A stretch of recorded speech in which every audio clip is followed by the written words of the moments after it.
Now, Sports Talk with Brodes. Here's Hunter Brody.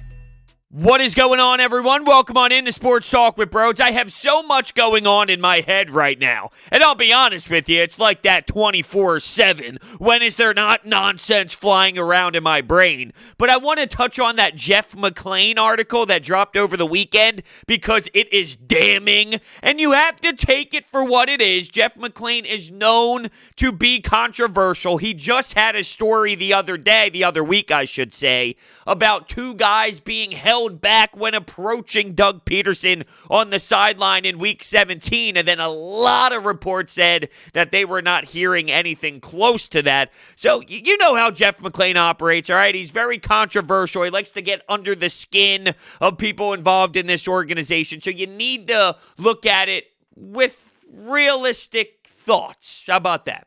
And on the other side of my brain, I really want to talk about the action in the divisional round. I miss this weekend. I miss this feeling. We've only had wild card attempts over the last handful of years. You did have that Saints game when Alshon Jeffrey dropped it, but that feels like forever ago, damn it. I demanded every single year to at least see a game in the divisional round by the Philadelphia Eagles. And apparently so does Jeffrey Lurie, and that's why they're trying to head in another direction. But let's start with the divisional round.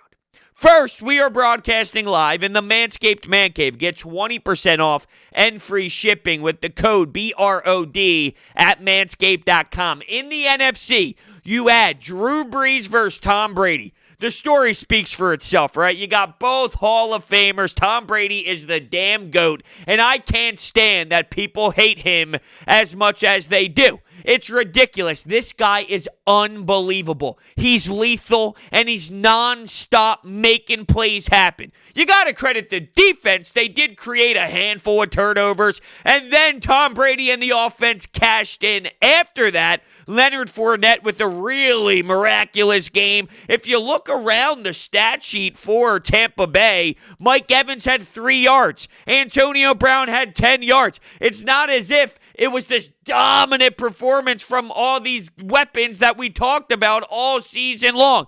Gronk, it's not like he was performing to the stellar degree. Early in the game, Malcolm Jenkins is all over him in the red zone area, knocking balls out and making sure that the Tampa Bay Bucks don't score 7 points. Real early in this game, I saw Malcolm make so many plays at the line of scrimmage, and I'm not going to lie, there's a bit of my heart that felt a little bit disappointed knowing what he meant to this city and what he did when he was playing safety. He was the leader and the emotional guy that had everyone involved and engaged on game day and throughout the preparation each week. Sadly, his playoff run is over. And I hate the Saints. I can't stand them. They're crybabies. They're losers. They're chokers. I don't mind Drew Brees, but Sean Payton is a hate to face him with all the talent that they have had over the last how many years. For them to only have one Super Bowl, it shows you, one, how hard it is to really win one. That's why whether you want to call the Eagles championship a fluke or not, I don't give a damn, because it is tough to consistently get there unless your name is Tom Brady. But also with all that talent, for them to constantly fall short, I'm sorry, that's unacceptable. At some point, you need to be held accountable. You got to get Michael Thomas going. You got to be able to actually get the football downfield. And some of that is due to limitations, and that's why when you saw that gadget play, they went to Jameis Winston, which was a wild play, perfectly executed, and it delivered for sure. That was a big explosive play, and I had that starred in my brain because I know when the Eagles picked Jalen Hurts, I would go back and forth with Mike Gill on the Sports Bash about this. He said one play makes a difference. So if you have a gadget player like Jalen Hurts and he came in when Carson Wentz was out and gave you an explosive big-time touchdown in a game, that could be the difference in winning and losing. And I said, yeah, you're right, but you know what I value? A position player that's going to be playing constantly every single goddamn down. I value that more. You might not need that one play if you have a safety, a linebacker, an outside corner that's giving you 85% of the snaps. That can change the outcome of the game. You can't downplay that. But I digress. This is more of a conversation that happened before we knew Carson Wentz was a nightmare and before we saw how this season played out. But I put that star in my brain because I recognize, damn, could that be? Could that be an example of, hey, that was the game changer? Well, it wasn't. But getting back to Drew Brees, you're limited right now. And if you can't throw the football that far, and if you can't stretch the field out and get these chunk plays, you're going to have an issue. These underneath routes, they're going to be a contested ball. You're going to have your guys step up. And I thought at times down the stretch, it's hitting them in the shoulder. The ball's popping out. It goes into an interception as they tiptoe down the sideline. The Bucs do. I think Drew Brees held them back a bit, but also, I mean, he's one of the reasons why you got there. But it was tough. It was tough for Drew Brees. I heard him on the post game a little bit on SportsCenter, and he said, I need some time to think about things, but it does seem like it's inevitable. I don't mind Drew Brees. I just hate the franchise and everything around them being crybabies and losers and complaining. And oh, they're just the worst. Just the worst. But on the other side, look, Tom Brady is incredible. Why hate greatness? And I guess that's part of it, right? I mean, part of being great is people are going to destroy you. They're going to hate you. But I don't see why. Why? Because you won't shake Nick Foles' hands. Oh, but he won't shake Nick Foles' hands. Shut up about that garbage. Who cares? He's the greatest quarterback to ever play. He doesn't owe it to anyone to shake their hands. Oh, well, it shows what type of person you are when you face adversity. Not when you're Tom Brady. Okay, he's an outlier. The guy wins. And you have to look at it objectively. The defense is what allowed Tom Brady to do it. But there's something about the presence of Tom Brady. He just naturally, and it's not easy to do when there's only a limited amount of people who can do this, but his body and his physical being is what brings people to the next level. And that defense dug their hands in the dirt and made plays happen and just played a stellar game. Todd Bowles was very successful. And oh, by the way, the team they're going to meet in Lambeau Field, they dominated and destroyed earlier in the season. Does that mean anything? I think that's a very reasonable question to ask considering the drama between the Saints and the Bucs in the division all season long. Look how those regular season matchups played out. Does that mean anything? I don't think it does. This is a new ball game and it's a totally different environment. That's going to be one hell of a battle, though, between Aaron Rodgers and Tom Brady. Are you kidding me? I'll be honest, though. I was sitting there on the couch, and I felt myself giving some fist pumps for Tom. I'm legitimately rooting for him to win another Super Bowl. I love dominance. I love that people can't stand looking at his face and looking at him constantly winning. I don't care if he's winning more for the Patriots. And that's saying a lot because I can't stand Boston sports fans. They're so spoiled and they don't understand. They haven't felt pain. Of the newer era, the people more associated with my life, they were born into all of this success. But I love Tom Brady so much that, you know what? If Boston wins 10 more championships and Tom Brady was there and he was winning until he was 53, guess what I'm doing? I'm fucking celebrating too because there's something about this man that I admire from a competitive standpoint. Do you see the way that he's talking to himself when he's walking out of the huddle or when he throws a ball that should have been picked off? I believe it was Lattimore. It might have not have been, but regardless, on like a little out route and he's pissed off with himself. Or if a lineman goes off sides or has a false start, they jump and he gives them that look. You can't just get away with that, and you can't send that same message if you don't have the success that Tom Brady has had throughout his career. I absolutely love it. 14th conference championship game. It's ridiculous. So let's get to the other NFC game. This one was played on Saturday in Lambeau Field.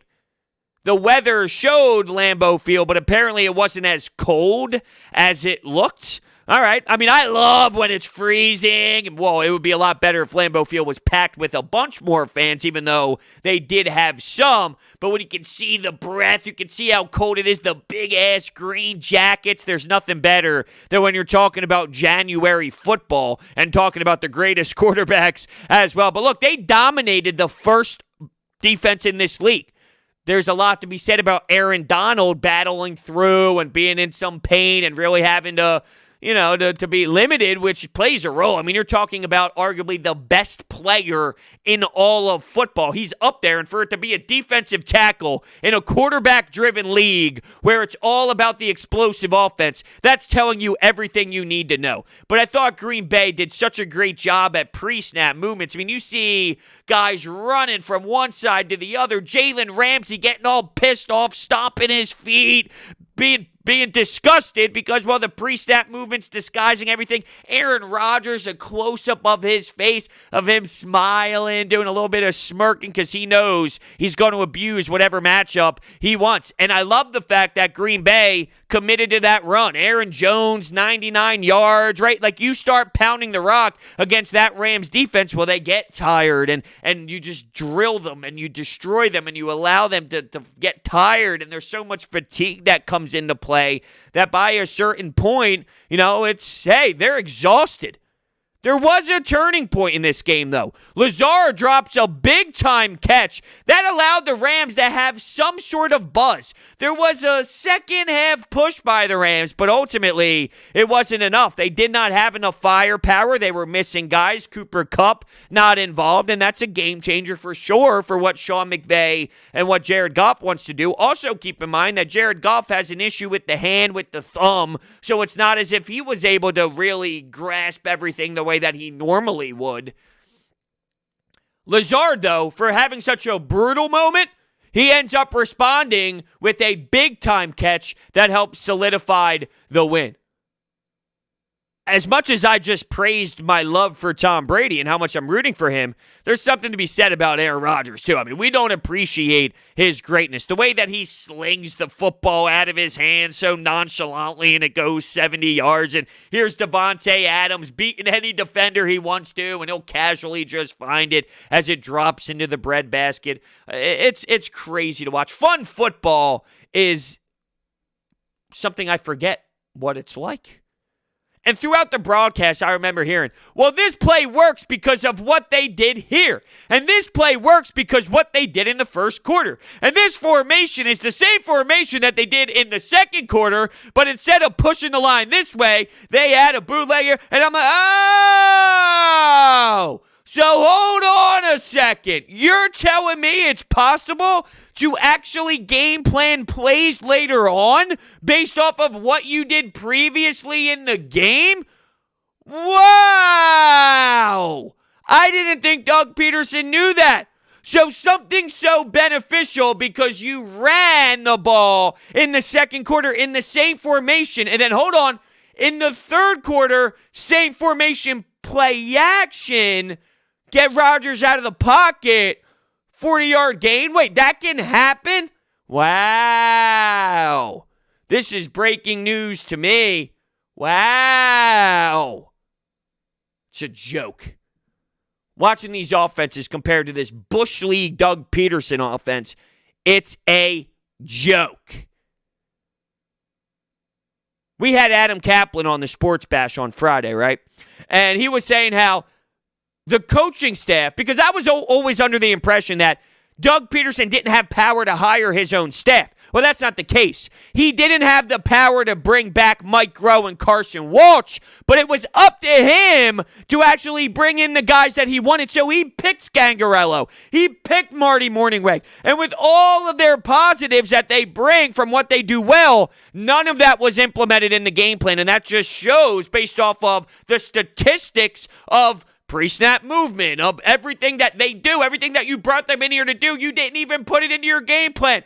Bravo, Doug. Bravo for being one of the biggest stu-nods ever. And oh, by the way, the only two jobs left, Houston Rockets and the Philadelphia Eagles. Is that telling you something? I think it's telling you something. I think some overvalue that and say no one wants to be here. People will play for that logo, I guarantee it.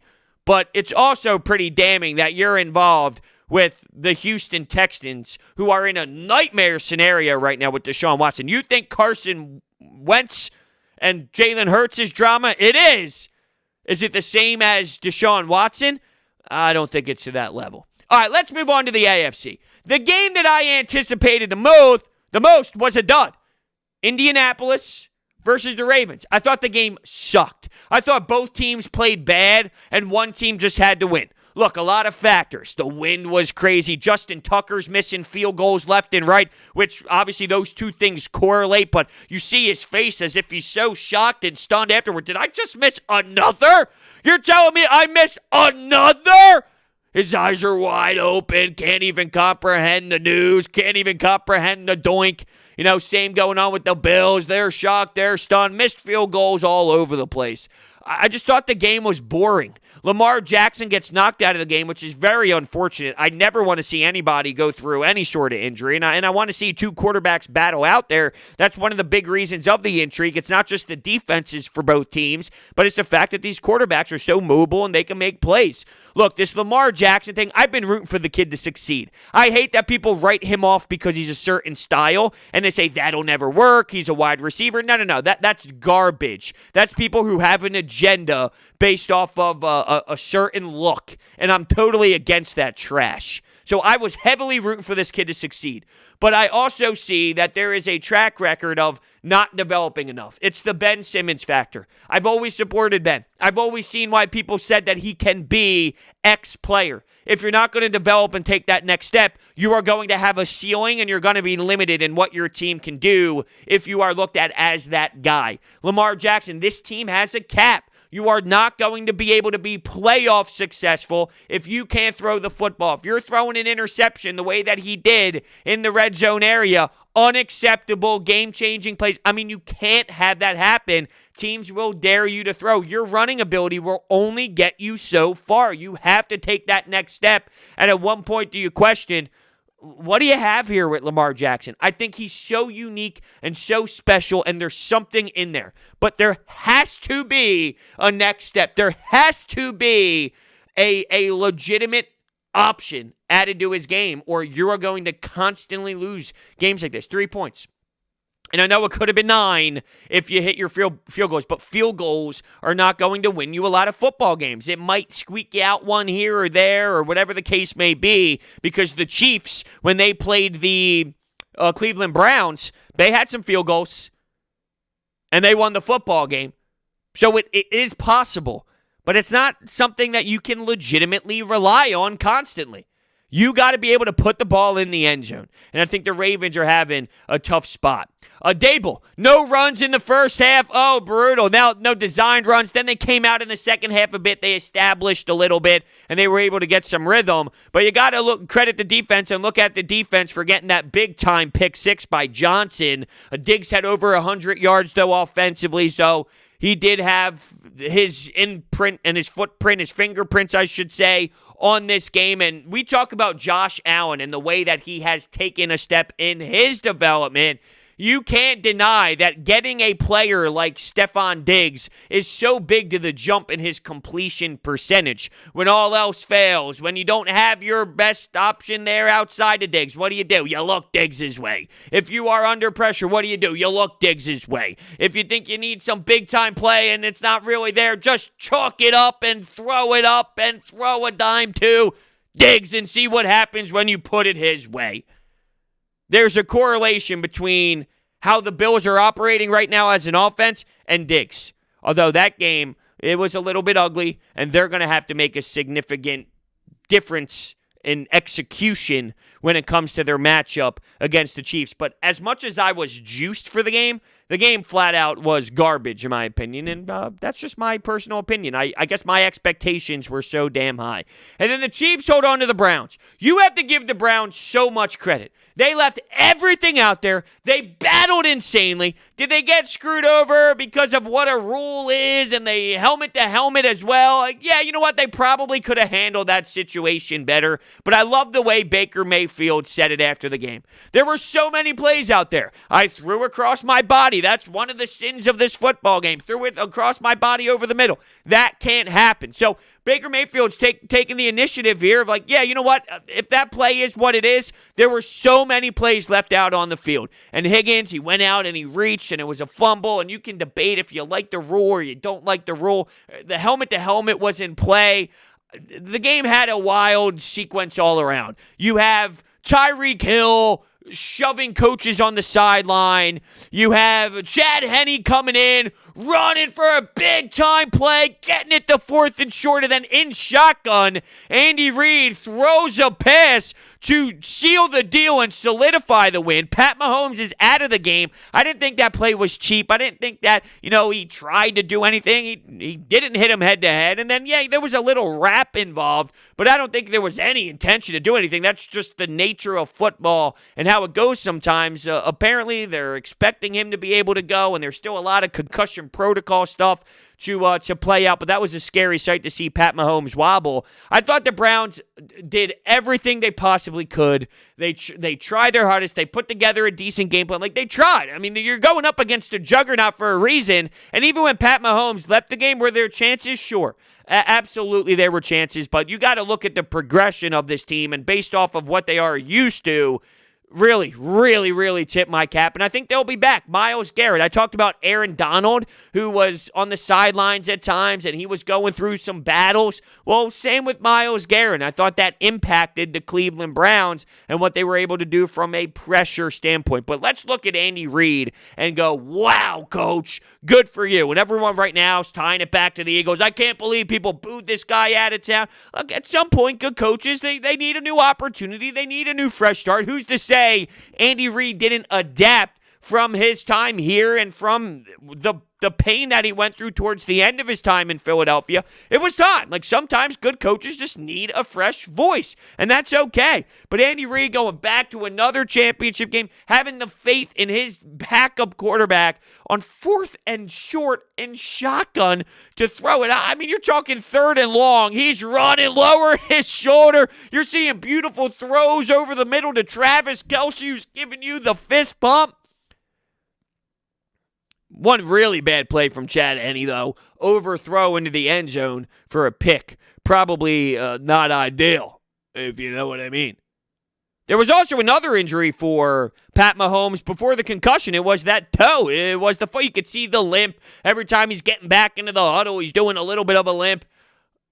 I thought the Chiefs, at one point I even tweeted this out, I feel robbed as a sports fan, even though it ended up turning out to be one of those wild ones where you don't really forget and there was so much involved that maybe that tweet was a little premature, because as a sports fan, that entertainment and those crazy factors and you never know what's going to happen mentality definitely played out. As much as I thought the Browns really, really earned respect after playing this game, I still thought the right team won, and we'll see how this all plays out for a Bills-Chiefs matchup.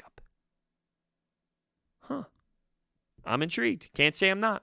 All right, I need to let you guys know about my friends over at DraftKings. And what I need to do is pull up the new DraftKings read. So I'm going to need 1 second. We're going to do this on the fly. Aha! We got it. Got it.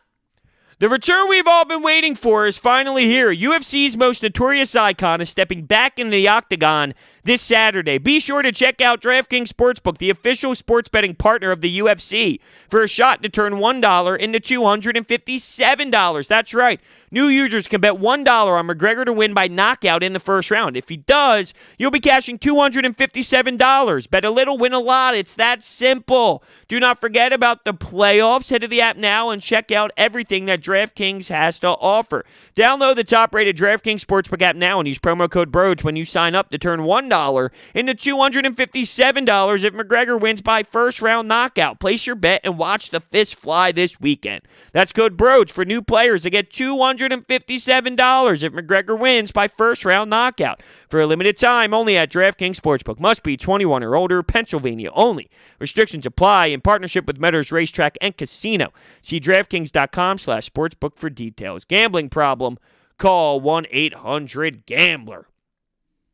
Okay, let's transition to a little bit of the Eagles drama. So Jeff McLane put out a piece, and it sure went all over the place, and there was so much involved, and essentially he's taking a shot at the organization. It starts off by saying Howie Roseman has a damn fat head of Carson Wentz all around, as if that's how serious these guys are in making sure that Carson Wentz is the future of this franchise. You're also hearing reports that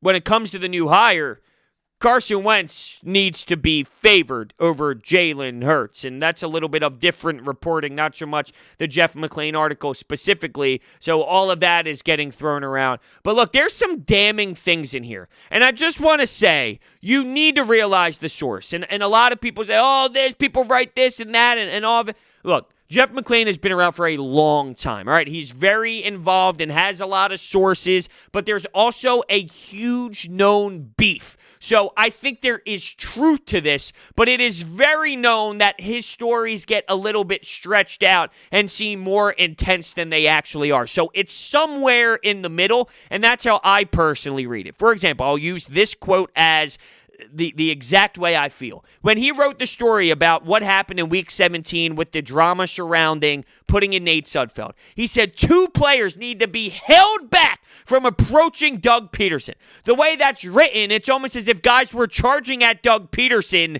in disgust. And he specifically mentioned Jason Kelce's name as well as someone who was discussing with Doug Peterson. Now, Jason Kelce had to put out an Instagram post or a social media post saying, that is not true. I went up to Doug Peterson and spoke, and we talked about, hey, you really put Nate Sudfeld in, and should I go take practice snaps with Nate Sudfeld? So while maybe there were guys who had to, quote, be held back from approaching Doug Peterson, there's so many ways for that to mean something. Were people thinking, hey, maybe I should go up to Doug Peterson? Nah, you know what? You probably shouldn't. That's technically being held back. That's not charging at Doug Peterson. So the way that it's delivered matters, and the meaning behind it matters, and it doesn't necessarily always correlate. Just take that for what it is when you hear some of these quotes. So it's definitely bad on Carson, and I guess we'll start here. This is the most damning. Peterson would call a play, and Wentz would kill it for no reason other than distaste. It became a pissing match between Doug Peterson and Carson Wentz. So we talk about all the time the kill, who's giving the authority to Carson Wentz. At some point, I felt if you were that bad, if the offense was that bad because Carson Wentz is killing all the plays, as a head coach, as an organization, you don't allow him to do that. So, right, like this is a sticky situation. Is Carson Wentz doing that anyway, even though he's being told not to? And if that is the case, if he was that much of an asshole, he shouldn't be on the field whatsoever. So I find it hard to believe that Carson Wentz is just absolutely walking up to the line, laughing, going, oh yeah, Doug, we're running this? No. We're running what I want to run. And everyone's okay with it and just allows the guy to continue to trot out there. Do you see where I'm having trouble believing that that's totally 100% the case? Do I think that Carson Wentz and Doug Peterson had some troubles and had some issues with some game planning stuff and did not agree on the offense, and maybe he killed a couple plays here that Doug wasn't happy with? Absolutely. I can get fully behind that. But to act as if this is Carson Wentz taking a piss on Doug Peterson, I mean, come on. I think that's taking it to an extreme, but it's very fair to notice, okay, well, let's just take it for the philosophy that I think it is. This guy is clearly not connecting well with the coach, and he's making decisions that's hurting the team. Is that a problem? 100% that is a problem, and that's something that needs to be addressed. But does that tie together with what one source is telling Jeff McLane? He doesn't understand that he lost games for us. This is said by a veteran player. He will never admit that, and that's a problem because he can't get corrected. His resistance to hard instruction made him lose faith in the coaches. Now, here's my pushback on how this even all occurred. I think there's way too much smoke at this point. There is a problem. There is something wrong with Carson Wentz and how he gets coached. But this didn't happen overnight. And yes, Carson Wentz has to be held accountable because he's the one doing this to himself. He's the one making these decisions. But he didn't walk into the league at this. He did not walk into the league 7-9 with these big nuts, with this huge nutsack saying, this is how I'm going to be. The team, the organization, the mentality surrounding him absolutely let him operate this way. They forced him into this role. They allowed him to get away with so much, and they allowed him to have this type of mentality that it has snowballed into a monster, and they put themselves in this position. There's a way to control personalities way better than they do, and then somewhat put them in the right track. It's sort of like when they talk about, getting a horse up to the water, and you can't make him drink, but you can at least get him there. Well, yeah, you can do a better job at getting him there. But the way that they worked, it sort of opened the door for Carson Wentz to be this way, and it's shame on them. So I have to criticize the people that allowed it to happen, but that doesn't take blame off of Carson Wentz, the person himself. Now, I want Carson Wentz to be the future of this team. I want them to figure this out. I want them to bring in this offensive mind that really wants to work with Carson because they believe a new offensive scheme will be great. I just think at this point, all is lost. There's no going back. If Carson has one bad game, it's not the same as if Jalen Hurts has a bad game. Everything's intensified. Every story is brutal. Everything's getting so heavily dissected. When there's this much drama involved with one person, I think it's time to just let go, no matter what the cap hit is, no matter what you get back in return. Not like a piece of shit for a return, but at least a little bit of something back, right? Like get a draft pick that's has some sort of value. I'm not claiming first rounder only for Carson Wentz, but when it gets to this degree, and I'm a Carson Wentz supporter, and I think he's got a great skill set, and I think he goes elsewhere, gets a clean slate, and he will be just a fine quarterback that succeeds. I just don't think it's here. I really don't. Some other things said. Around the break, one offensive lineman went to management and requested a switch to Hurts. And guess what? This isn't going to be your nobodies. This isn't going to be some random offensive lineman that has no sort of voice, all right? It's going to be a veteran player, I'd imagine. Jason Kelsey, Lane Johnson, Jason Peters. I would imagine it's a guy that has respect from this franchise and not some no-name first-year rookie or some bum like Brown who gets abused. That's pretty interesting that you have guys. Now, maybe it's because they were blaming Carson Wentz for how bad their offensive line looked. Oh, wow, look at this. We keep getting a lot of the blame. Carson Wentz is holding the ball too long. It's probably not us, though. Maybe it's people trying to look for excuses instead of picking up their own damn play because their play was putrid no matter if Carson Wentz held onto the football too long or not. It could be both. It could be, hey, Carson's not getting the ball out, but you also sucked. And speaking of Jason Peters, there's a report out there he wants to give it another go. Not here, damn it. But I wouldn't be shocked. I wouldn't be surprised at this point. Peterson made the call himself to bench Carson Wentz. And then Wentz went to the owner and the GM to voice his frustration. It's horrible. I mean, it's just awful that we are here constantly, over and over again, having this little he said, she said type of conversation as if we're in middle school, as if we're in high school, as if we are children, as if we're not grown adults and professionals. We're talking about the National Football League, yet it seems like it's your little local middle school where, oh my God, did you hear that little Sally ended up kissing Bill at recess? I mean, really, it's all nonstop, behind your back speaking, and I've mentioned this before, and every time something new drops, it's only even crazier to me that there's so much noise surrounding this team, right? Never have I seen Howie Roseman's name in a story, in an article. It's because a lot of this information is being leaked from the inside, and when it gets leaked from the inside, it's coming from one man. And why do people write the stories? Well, because their name's attached to it. It pops, and you want to keep that relationship with Howie Roseman. If Howie Roseman and guys inside are saying, hey, Brodes, I got some information for you. Why don't you write it? You want to stay involved with those people because you're looking for other stories. It's a good connection. And when people have all those clicks on Twitter and it's going retweeting, everyone's quote tweeting it, everyone's getting pissed off with it, everyone's doing this and that, commenting below, getting into Twitter fights, whose name's on it? Yeah, it would be Brodes. It would be my name. So there's plenty of reasons why people want stories leaked. Oh, it doesn't look so bad. This nonsense, right? I mentioned how we had Adam Kaplan on. Well, when we talked to him, there was that story dropped that, it was obvious that Jalen Reagor was a Doug Peterson pick, and Howie Roseman wanted Justin Jefferson, but they went with the coach. Bullshit, Howie Roseman, bullshit. Everyone who's involved with the team and everyone who's engaged and who's been covering the team, they know. Okay, they know. Everyone was in on Jalen Reagor. The guy who has no power, that's who you're blaming for the Jalen Reagor pick. The guy who you don't believe and you don't trust to make decisions. You're just going to randomly allow him to make that draft pick when you have the final say. It's all lies. It's all manipulative crap.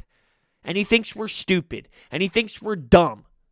Enough on Howie Roseman because he's sadly not going anywhere. To summarize this Jeff McLane piece, and who knows, maybe I'll dive into it more and discuss it more because there's so much. I mean, it was a long article. It was a great way to wake up on my weekend. Oh, yeah, I'm being sarcastic. It was just defeating inside, and I felt like tears were dripping down my face when I was reading it.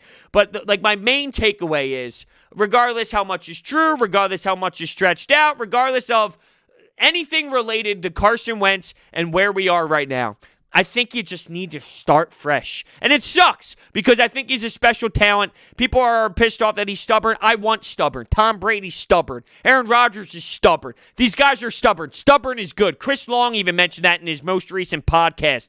Stubborn is good. Chris Long is stubborn. You want them to be stubborn. Now, there's a line, and Carson Wentz might be crossing that line, but being stubborn as an NFL player isn't a bad thing. Majority of them, They are, and that's why they're there. This is getting hectic. This is getting, lethal, deadly. But apparently they're going heavy in on Carson. So many thoughts. I like the kid. Special talent. But this is just no bueno. And it just continues to go and continues to happen. And I don't see how this changes. Now, there's such a bar set for Carson, and there's so much noise surrounding him, the player, that when anything happens now, it just gets multiplied to the nth degree that it's never going to stop, and it's never going to be good. There's never going to be anything good. Unless a new OC and a new head coach comes in here and Carson Wentz starts out 8-0. I guess that's the only way things can get better. Hey, maybe that's what they anticipate, and maybe that's what they see happening. But I don't think, even with a new head coach and a new OC, that's something that's going to happen with the snap of your fingers. That's a work in progress. That's a retool. That's a rebuild. That's a restructure. They even admitted it.